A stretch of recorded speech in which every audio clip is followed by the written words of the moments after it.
नमस्कार.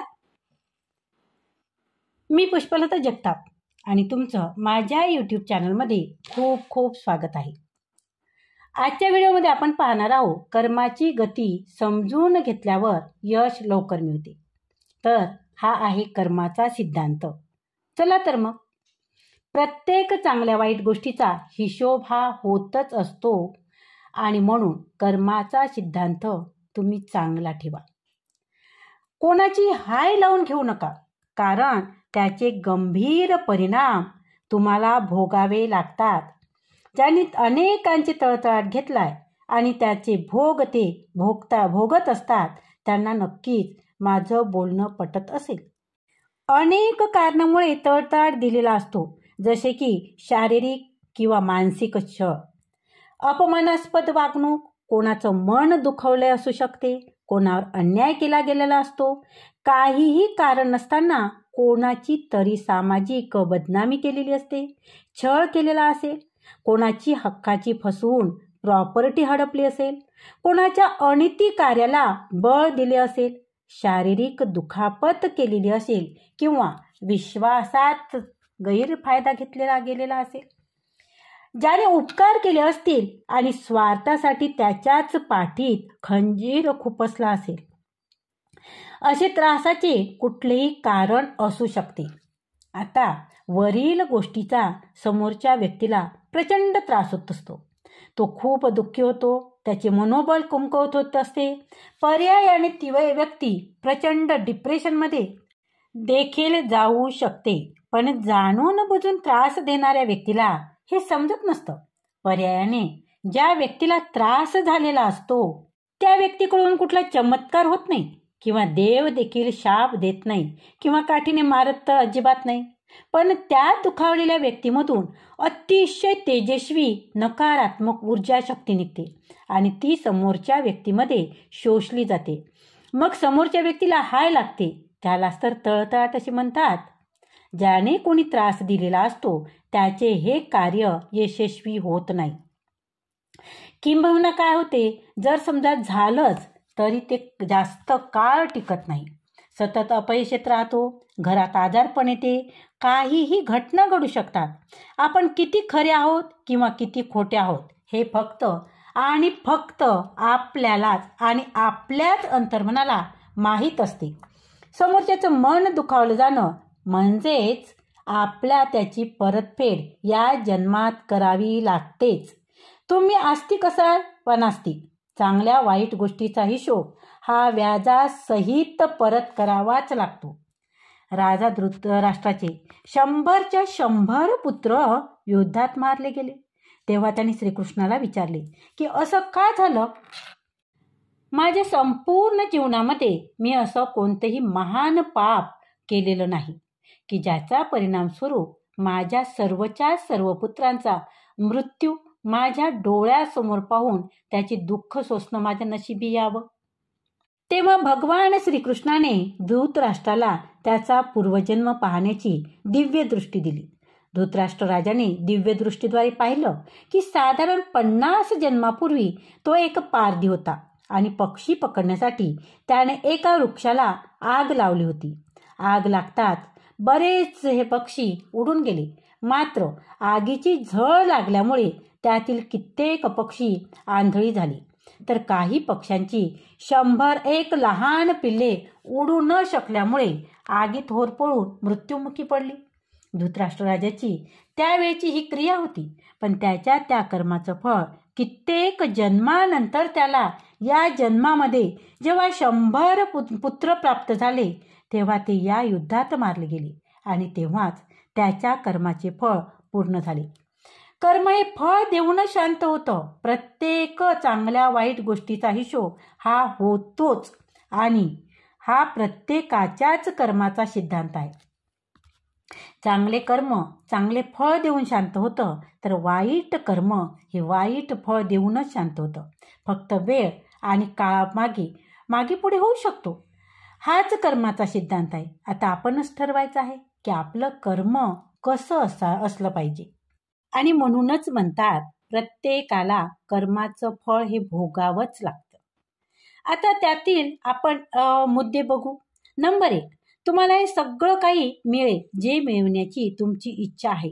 जो माणूस दुसऱ्याबरोबर कट कारस्थान करतो त्या व्यक्तीचा शेवट सुद्धा खूप वाईट होत असतो. नंबर 2, दुर्योधनाने पांडवांना आयुष्यभर दुःख दिलं, त्रास दिला, त्यांच्याबरोबर कपट कारस्थान केले, कधीही प्रामाणिकपणे चालला नाही आणि त्याचा असा परिणाम झाला की दुर्योधनाच्या प्रत्येक दलामधील मोठा जो योद्धा होता ना, तो योद्धा कपट करूनच मारला गेला. आणि त्यामुळे जो जसे कर्म करेल तसे त्याला फळ मिळते. तसेच दुर्योधनाने जसे कर्म केले तसेच त्याला फळ सुद्धा मिळाले. आणि म्हणून कर्म चांगले ठेवणे हे खूप महत्त्वाचं असतं.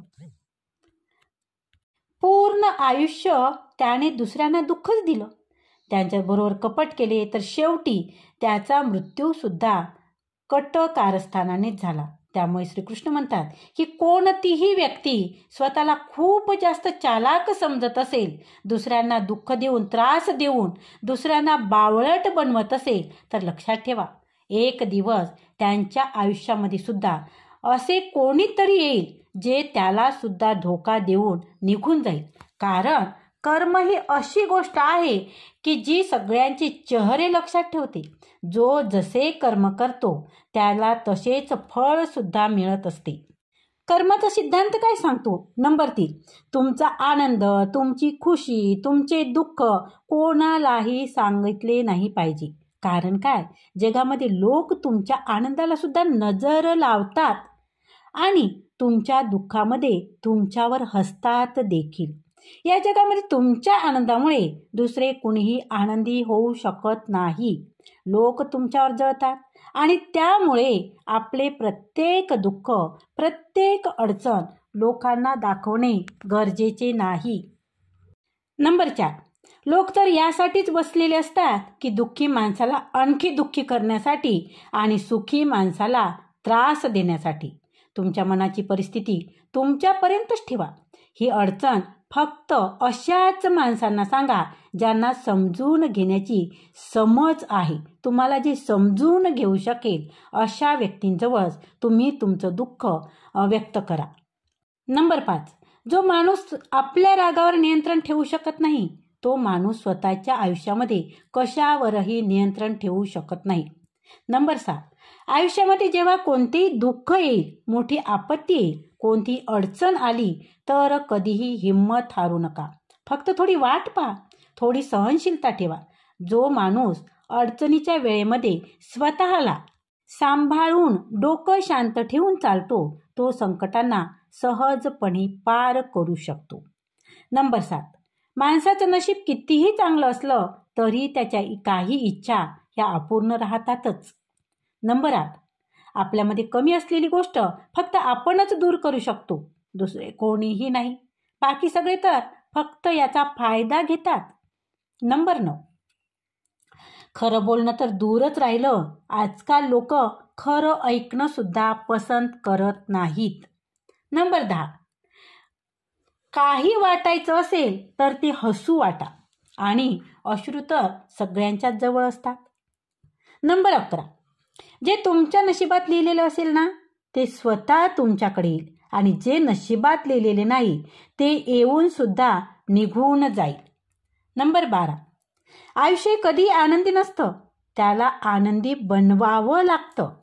नंबर 13, स्वतःची स्तुती स्वतःच करणे चुकीचं आहे, कारण सुगंध स्वतः सांगतो की फूल कशाचं आहे. नंबर 14, कोणाला तेवढाच उपदेश द्या जेवढी त्याची समज असेल, कारण बादली भरल्यानंतर पाणी हे वायाच जातं. नंबर 15, अडचणी तर जिवंत माणसासमोरच येतात. मेल्यानंतर लोकांसाठी लोक स्वतः रस्ता रिकामा करतात, मेलेल्या लोकांसाठी. जिवंत माणसासाठी मात्र अडचणी तयार करतात. नंबर 16, विहिरीमध्ये जाणारी बादली सुद्धा खाली वाकून जाते आणि भरूनच बाहेर येते. आयुष्याचं गणित हेच आहे.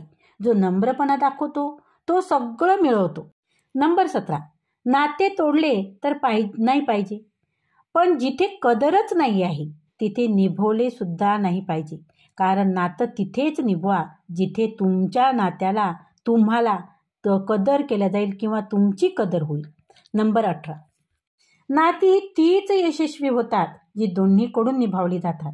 कारण एका बाजूने भाजून तर चपातीसुद्धा बनत नाही आणि ती खाण्याची योग्यसुद्धा राहत नाही. जोपर्यंत माणूस मरत नाही तोपर्यंत दुसऱ्या लोकांना त्यांच्यातले जे चांगले गुण आहे ते मात्र दिसत नाही.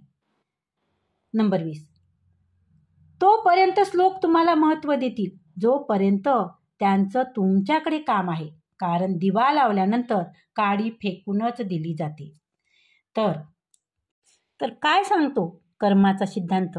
तुम्ही चांगले कर्म करत जा आणि चांगले कर्म केले तर निश्चितच एक दिवस त्याचे चांगले परिणामसुद्धा तुम्हाला भोगायला भेटेल. जर आपण चांगलं कर्म केलं तर चांगलं म्हणूनच वापस येते आणि वाईट कर्म केलं तर ते वाईट बनून पुन्हा आपल्यासमोर उभं राहतं.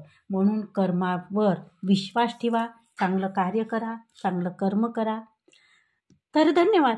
आजचा हा व्हिडिओ कसा वाटला ते कमेंटद्वारे नक्की कळवा. तसेच व्हिडिओला लाईक करा, व्हिडिओ शेअर करा, कमेंट मात्र जरूर करा. आणि जर तुम्ही चॅनलवर नवीन असाल तर चॅनलला सबस्क्राईब नक्की करा. आणि अशाच प्रकारचे जर व्हिडिओ तुम्हाला पाहिजे असतील तर बेल आयकॉनला क्लिक करा, कारण व्हिडिओ सर्वात आधी तुमच्यापर्यंत पोहोचेल. धन्यवाद. खूप खूप धन्यवाद.